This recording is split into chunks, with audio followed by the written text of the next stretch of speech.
നമസ്തേ. തീ പാറുന്ന മലകളെ കൊണ്ട് നിറഞ്ഞതാണ് തിരുവെഴുത്ത്. അബ്രഹാമിന്റെയും ഇസ്ഹാക്കിന്റെയും അനുസരണത്തിന്റെ വെളിച്ചമുള്ള മോറിയ മലയിൽ അത് തുടങ്ങുന്നു. ഉൾക്കാഴ്ചയുടെ കത്തുന്ന മുൾപ്പടർപ്പുള്ള ഹോറേബിലെത്തുന്നു. ഉടമ്പടിക്കുന്നിന്റെ ശോഭയോടെ സീനായി, സത്യസന്ധതയുടെ കൊടുമുടിയായ കർമ്മേൽ.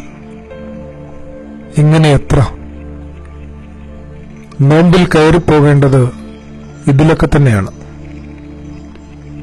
അനുസരണത്തിന്റെയും ഉൾക്കാഴ്ചയുടെയും അച്ചടക്കത്തിന്റെയും വിശ്വസ്തതയുടെയും ഒക്കെ ചൈതന്യം കെട്ടുപോയിട്ടുണ്ടെങ്കിൽ ജീവിതത്തിൽ തീയിടാൻ നേരമായിരിക്കുന്നു സഖേ.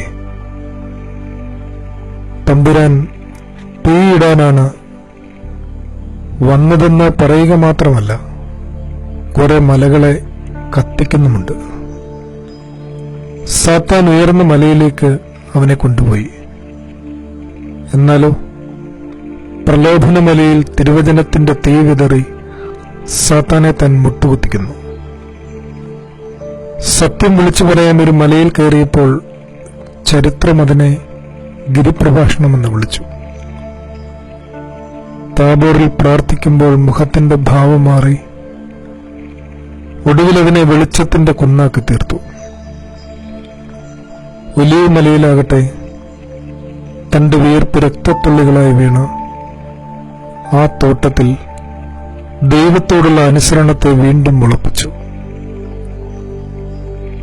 കാൽവരിയെ തന്റെ മുറിവുകളുടെയും നൊമ്പരങ്ങളുടെയും രക്തം പകർന്ന സഹനശിഖയാക്കി തീർത്തു. ഇങ്ങനെ എത്രയെത്ര കനലുകൾ ചേർത്താണ് അവൻ നമുക്ക് പെസഹ ഒരുക്കിയത്. അവസാന അത്താഴമേശയിലും വലിയ പള്ളിയുടെ കുരിശിലും ഉദ്ധാനപ്പിറ്റേന്ന് തിബരിയൂസിന്റെ കടൽക്കരയിലും താൻ വിളമ്പുന്നത് തീക്കുന്നുകൾ കൂട്ടിയൊരുക്കിയൊരു ജീവിതത്തെ തന്നെയാണ്. ദൈവമേ, എന്റെ ഹൃദയം ഒരു ഇലയായി മാറി. അനുതാപത്തിലതൊന്ന് വാട്ടിയെടുത്ത് തമ്പുരാൻ വെച്ചു നീട്ടുന്ന ഈ വഴിച്ചോറിൽ നിന്നൊരു വറ്റ് എന്റെ അവശേഷിക്കുന്ന യാത്രകൾക്ക് ഒരു പാഠവുമായി പൊതിഞ്ഞെടുക്കുവാൻ ഈ നോമ്പിലെങ്കിലും ആയിരുന്നെങ്കിൽ. പ്രാർത്ഥിക്കാം.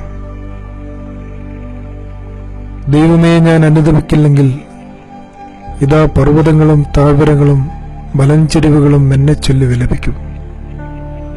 കുന്നുകൾ ഏറ്റവും സങ്കടത്തോടെ കണ്ണുനീരൊഴുക്കി എന്നെക്കുറിച്ച് വിലപിക്കും. ആമേൻ. ആദരവോടെ സഖേർ.